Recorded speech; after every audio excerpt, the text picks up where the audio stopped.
Hello everyone. आज electron gain enthalpy के बारे में बताएंगे।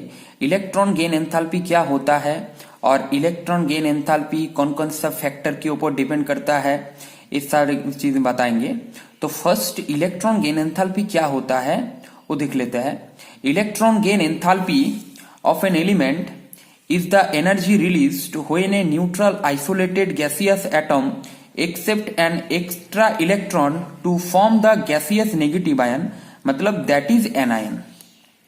मतलब इलेक्ट्रॉन गेन एंथैल्पी एक एनर्जी होता है। कब रिलीज होता है ये एनर्जी? जब कोई एक एक्स्ट्रा इलेक्ट्रॉन को कोई गैसियस एक न्यूट्रल एटम में ऐड करेंगे। कोई एक गैसियस न्यूट्रल एटम है, उसमें अगर एक्स्ट्रा इलेक्ट्रॉन ऐड करेंगे तो उससे एक एनर्जी निकलता है, उसको इलेक्ट्रॉन गेन एंथैल्पी बोलेंगे।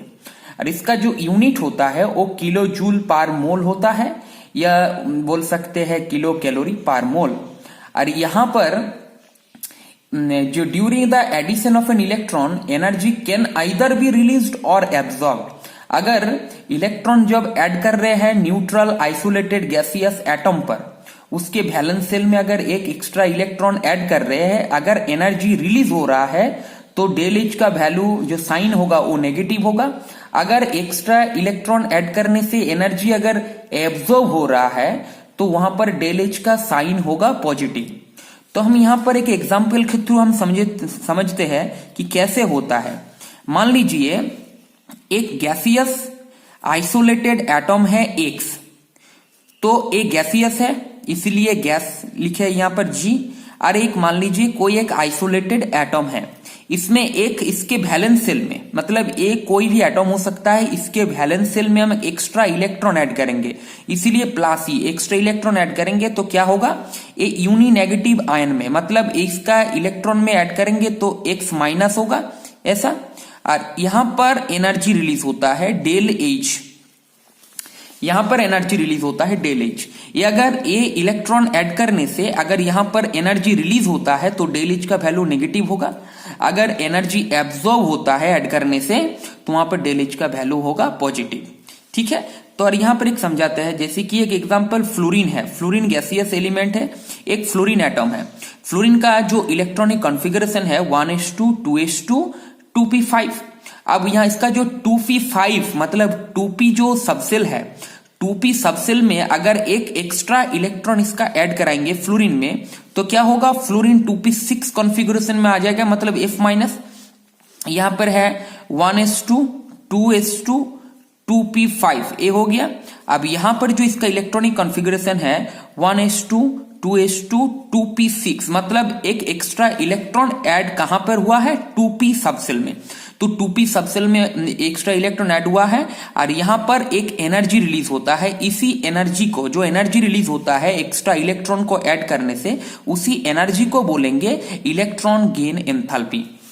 ठीक है, अब ए अगर एनर्जी रिलीज हुआ तो इसका वैल्यू नेगेटिव होगा, डेल एच का साइन। अगर एनर्जी एब्जॉर्ब होता है, किसी किसी एलिमेंट्स में क्या होता है, एनर्जी एब्जॉर्ब होता है इलेक्ट्रॉन ऐड करने से, तो वहां पर डेल एच का साइन हो जाएगा पॉजिटिव।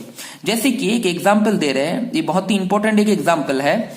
जैसे कि ऑक्सीजन है, ऑक्सीजन एक गैसियस एटम है, इसमें अगर एक फर्स्ट इलेक्ट्रॉन ऐड कराएंगे, इसमें अगर एक इलेक्ट्रॉन ऐड कराएंगे तो क्या हो जाएगा, O माइनस, और यह गैसियस रहेगा। तो यहां पर जो एनर्जी रिलीज होगा यहां पर 141 किलो जूल पर मोल, 141 किलो जूल पर मोल, मतलब यहां पर एनर्जी रिलीज हुआ, मतलब यहां पर डेल एच का जो साइन होगा वो होगा माइनस 141 किलो जूल पर मोल, मतलब यहां पर 141 किलो जूल पर मोल एनर्जी रिलीज हुआ जब ऑक्सीजन में एक्स्ट्रा इलेक्ट्रॉन ऐड किए। अब यहां पर oxygen O minus gaseous state में है। अब यहां पर और एक इलेक्ट्रॉन ऐड कराएंगे, मतलब इसमें और एक इलेक्ट्रॉन ऐड कराएंगे तो क्या होगा, AO2 माइनस हो जाएगा गैस। तो यहां पर भी एनर्जी रिलीज होगा, यहां पर भी एनर्जी रिलीज होगा, लेकिन नहीं, यहां पर एनर्जी नहीं रिलीज होगा। क्यों? अब यहां पर जो डेल एच का जो साइन होगा +780 किलो जूल पर मोल, मतलब देखिए यहां पर एनर्जी का जो डेल एच का जो साइन है वो नेगेटिव है, लेकिन यहां पर जो डेल एच का साइन है वो पॉजिटिव है। तो यहां पर एक फर्स्ट इलेक्ट्रॉन ऐड किए, मतलब फर्स्ट इलेक्ट्रॉन गेन एंथैल्पी। अगर फर्स्ट इलेक्ट्रॉन ऐड करेंगे तो फर्स्ट इलेक्ट्रॉन गेन एंथैल्पी, अगर सेकंड इलेक्ट्रॉन ऐड करेंगे और एक्स्ट्रा इलेक्ट्रॉन ऐड करेंगे तो ये हो जाएगा second electron gain enthalpy. Third electron add करेंगे तो थर्ड इलेक्ट्रॉन गेन एंथैल्पी। ऐसे करके इलेक्ट्रॉन गेन एंथैल्पी होता है। लेकिन फर्स्ट जो इलेक्ट्रॉन गेन एंथैल्पी होता है उसमें डेल एच का साइन ऑलवेज नेगेटिव होता है, लेकिन अगर उसमें उसके बाद अगर सेकंड इलेक्ट्रॉन थर्ड इलेक्ट्रॉन अगर मतलब ऐड करेंगे तो उसका जो साइन हो जाता है पॉजिटिव। क्यों? एनर्जी सप्लाई करना पड़ता है। यहां पर एनर्जी रिलीज हो जाएगी, नॉर्मल है, लेकिन यहां पर एनर्जी सप्लाई करना पड़ता है। क्यों? अब देखिए यहां पर ऑक्सीजन में ऑलरेडी एक इलेक्ट्रॉन है और यहां पर ऑलरेडी जो ऑक्सीजन का जो साइज है वो बहुत ही स्मॉल साइज का होता है, तो वहां पर ऑलरेडी इलेक्ट्रॉन प्रेजेंट है और अगर एक्स्ट्रा इलेक्ट्रॉन वहां पर ऐड कराएंगे तो वहां पर जो इलेक्ट्रॉन है और जो इनकमिंग इलेक्ट्रॉन है तो वहां पर एक रिपल्सन क्रिएट होगा। क्यों? और एक्स्ट्रा इलेक्ट्रॉन को वहां पर ऐड होने से रोक देगा।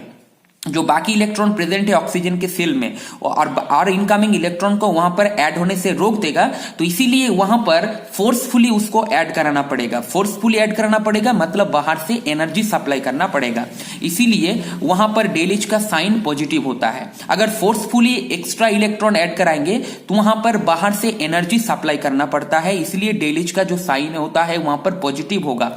ठीक है। अब यहां पर कुछ क्या होता है, मतलब कुछ फैक्टर्स होता है जो इलेक्ट्रॉन गेन एंथैल्पी है, कुछ फैक्टर्स के ऊपर डिपेंड करता है। अब कौन कौन सा फैक्टर के ऊपर इलेक्ट्रॉन गेन एंथैल्पी डिपेंड करता है वही बताएंगे। फैक्टर्स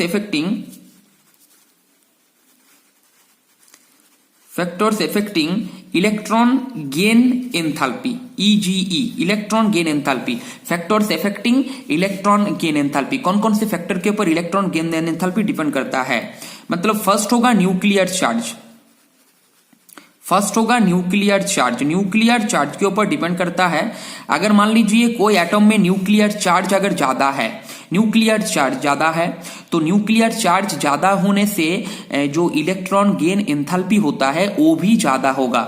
अगर न्यूक्लियर चार्ज ज्यादा होगा तो इलेक्ट्रॉन जो गेन एंथैल्पी है वो भी ज्यादा होगा। इसका कारण क्या है? तो अगर न्यूक्लियर चार्ज ज्यादा होता है तो जो इलेक्ट्रॉन ऐड करेंगे वो न्यूक्लियस उसको ज्यादा अट्रैक्ट कर सकता है, ज्यादा अट्रैक्ट करेगा वहां पर।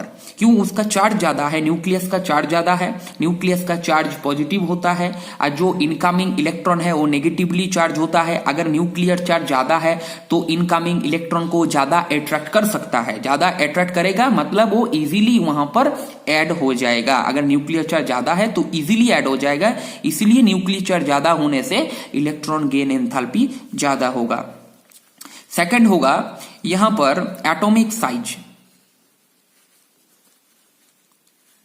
सेकंड होगा एटॉमिक साइज। अगर एटॉमिक साइज ज्यादा होता है तो इलेक्ट्रॉन गेन एंथैल्पी डिक्रीज हो जाएगा। अगर मान लीजिए कोई एक एटम ऐसा है, उसका साइज ऐसा है, यहां पर न्यूक्लियस है, और अगर मान लीजिए कोई एटम ऐसा है तो इसका न्यूक्लियस यहां पर है। अगर यहां पर एक्स्ट्रा इलेक्ट्रॉन ऐड कराएंगे, यहां पर मान लीजिए एक एक्स्ट्रा इलेक्ट्रॉन इसके इस सेल में ऐड कराएंगे और यहां पर मान लीजिए एक एक्स्ट्रा इलेक्ट्रॉन इस सेल में ऐड कराएंगे, तो यहां पर डिस्टेंस, यहां पर जो रेडियस है और यहां पर जो रेडियस है, अब देखिए यहां पर रेडियस कम है, ठीक है, और यहां पर रेडियस ज्यादा है। जो इनकमिंग इलेक्ट्रॉन होगा इस सेल में, तो इस सेल में होगा तो न्यूक्लियस का जो अट्रैक्शन फोर्स है तो अट्रैक्शन फोर्स थोड़ा कम हो जाएगा। क्यों? रेडियस बढ़ गया है। रेडियस बढ़ गया मतलब यहां पर अट्रैक्शन फोर्स, जो इनकमिंग इलेक्ट्रॉन है उसके ऊपर जो अट्रैक्शन होगा वो कम हो जाएगा। डिस्टेंस ज्यादा हो रहा है लेकिन यहां पर डिस्टेंस कम है। डिस्टेंस कम है मतलब जो इनकमिंग इलेक्ट्रॉन्स होगा उसमें ये मतलब ये ज्यादा अट्रैक्ट कर सकता है। क्यों? रेडियस यहां पर कम है, ज्यादा अट्रैक्ट कर सकता है। तो एटॉमिक साइज के ऊपर भी इलेक्ट्रॉन गेन एंथैल्पी डिपेंड करता है। अब यहां पर एटॉमिक साइज, अगर atomic size AS, atomic size अगर ज्यादा होगा तो इलेक्ट्रॉन जो गेन एंथैल्पी है वो कम हो जाएगा, मतलब वहां पर एनर्जी कम रिलीज होगा। ठीक है। सी बात है स्टेबिलिटी ऑफ हाफ फील्ड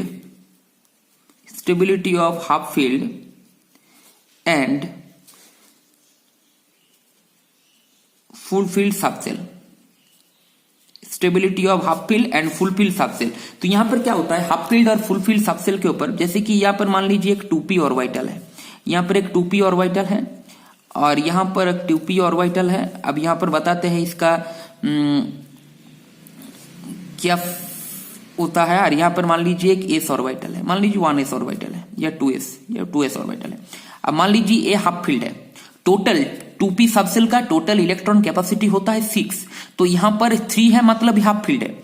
अगर यहाँ पर 6 है तो मतलब ये फुल फील्ड है, 6 है मतलब फुल फील्ड है। और यहाँ पर 1 है मतलब हाफ फील्ड है, और यहाँ पर 2 है मतलब ये फुल फील्ड ए सबसेल है।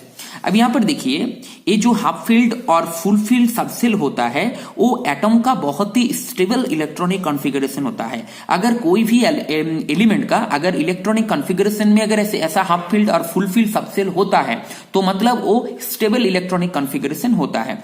तो स्टेबल इलेक्ट्रॉनिक कॉन्फ़िगरेशन है तो इलेक्ट्रॉन गेन एंथैल्पी क्या क्या होता है, उसमें एक्स्ट्रा इलेक्ट्रॉन ऐड करते हैं। अगर मान लीजिए यहाँ पर एक एक्स्ट्रा इलेक्ट्रॉन ऐड करेंगे, यहाँ पर मान लीजिए एक एक्स्ट्रा इलेक्ट्रॉन ऐड करेंगे तो क्या होगा, इसके इस सबसेल में एक्स्ट्रा इलेक्ट्रॉन ऐड होगा, मतलब उसका जो स्टेबिलिटी है उसका स्टेबिलिटी डिस्ट्रॉय हो जाएगा, तो उसका स्टेबिलिटी कम हो जाएगा। क्यों, हाफ फील्ड था ऑलरेडी स्टेबल था, तो यहां पर अगर एक्स्ट्रा इलेक्ट्रॉन ऐड कराएंगे तो वहां पर इसका स्टेबिलिटी कम हो जाएगा।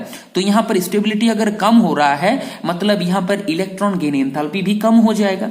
अब यहां पर फुल फील्ड है तो फुल फील्ड अगर है यहां पर अगर एक्स्ट्रा इलेक्ट्रॉन ऐड कराएंगे तो उसका और एक्स्ट्रा सेल में ऐड होगा इलेक्ट्रॉन, तो इसमें अगर इसका एक्स्ट्रा इलेक्ट्रॉन ऐड होगा यहाँ पर तो मतलब उसका स्टेबिलिटी उसका कम हो जाएगा, स्टेबिलिटी कम हो जाएगा, मतलब यहाँ पर उसका स्टेबिलिटी कम हो रहा है एक्स्ट्रा इलेक्ट्रॉन ऐड करने से, तो इसका इलेक्ट्रॉन गेन एंथैल्पी कम होगा। तो यहाँ पर भी सेम, अगर एक्स्ट्रा इलेक्ट्रॉन यहाँ पर ऐड कराएंगे तो हाफ फील्ड होगा, यहाँ पर एक्स्ट्रा इलेक्ट्रॉन ऐड कराएंगे हाफ फील्ड होगा, ये हाफ फील्ड है और फुल फील्ड होगा। यहाँ पर एक एक्स्ट्रा इलेक्ट्रॉन ऐड कराएंगे तो ये फुल फील्ड है, स्टेबल है, लेकिन एक्स्ट्रा इलेक्ट्रॉन ऐड कराएंगे तो यहाँ पर क्या होगा, यहाँ पर इसका स्टेबिलिटी कम हो जाएगा। तो स्टेबिलिटी कम हो जाएगा इसलिए हाफ फील्ड और फुल फील्ड जो सबसेल होता है वो ज्यादा स्टेबल होता है, उसमें अगर एक्स्ट्रा इलेक्ट्रॉन ऐड कराएंगे तो इसका इलेक्ट्रॉन गेन एंथैल्पी का वैल्यू कम हो जाएगा। तो सबसे ज्यादा जो हैलोजन एलिमेंट होता है, हैलोजेंस जो हैलोजेंस होता है वो हैलोजेंस का सबसे ज्यादा होता है, जैसे कि फ्लोरीन, क्लोरीन, ब्रोमीन, आयोडीन, ये सबसे ज्यादा होता है इलेक्ट्रॉन गेन एंथैल्पी। ये सब हैलोजेंस का सबसे ज्यादा होता है पीरियोडिक टेबल में इलेक्ट्रॉन गेन एंथैल्पी, ठीक है।